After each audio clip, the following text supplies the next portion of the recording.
Hello बच्चों, let's see this question. The question says which of the following is incorrectly matched. तो question में हमें चार options दिए हैं A, B, C and D जो कि प्लांट टिश्यू कल्चर से रिलेटेड हैं. तो हमें इनमें से जो इनकरेक्ट पेयर है यानी जो गलत पेयर है उसे सेलेक्ट करना है. तो क्वेश्चन के लिए जो हमारा की कॉन्सेप्ट रहेगा, it is going to be plant tissue culture. तो यहाँ पर हम इससे रिलेटेड कुछ चीजें देखेंगे और इसमें क्या क्या चीजें इन्वॉल्व होती हैं वो भी कंसिडर करेंगे. तो ये जो है एक इजी टू मॉडरेट लेवल का क्वेश्चन है.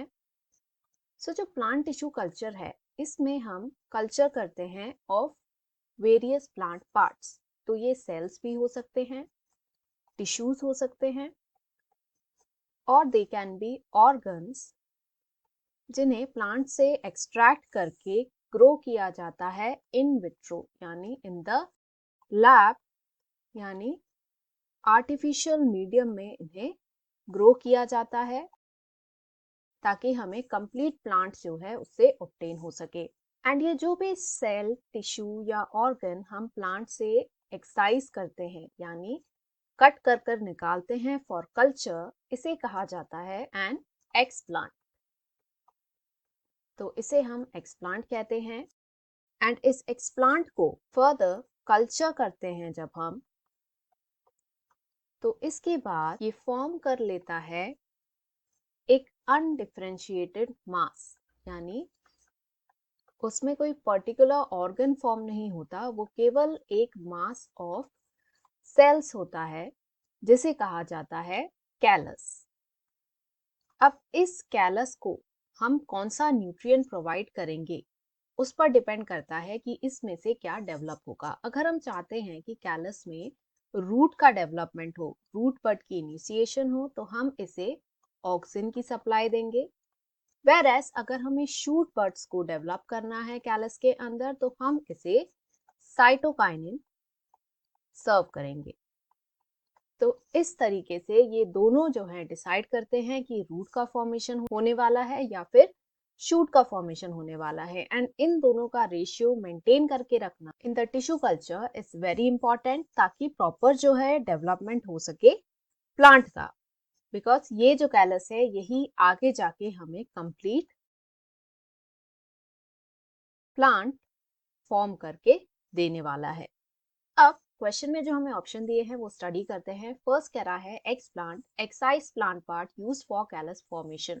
तो ये बिल्कुल करेक्ट है जैसा हमने यहाँ पे स्टडी किया है एंड देखा कि इसे ही कल्चर करने के बाद आगे undifferentiated mass that is callus form होता है.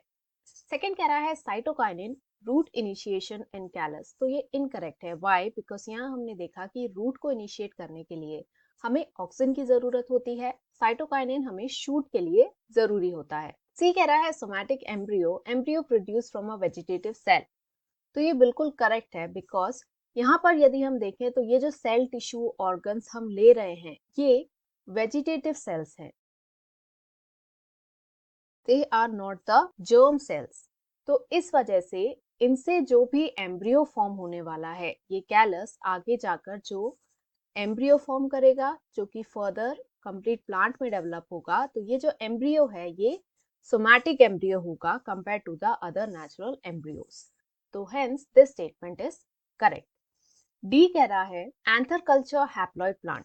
तो ये भी करेक्ट है बिकॉज यदि हम एंथर कल्चर को स्टडी करें so as the name indicates इसमें हम कल्चर के लिए यूज करने वाले हैं इमेच्योर पॉलन को, यानी वो पॉलन ग्रेन्स जो कि कंप्लीट मेच्योरिटी गेन नहीं कर पाए हों. तो इन पॉलन को लेकर हम इन्हें कल्चर करते हैं एंड फर्दर कैलस डेवलपमेंट के थ्रू हमें एक प्लांट ऑब्टेन होता है.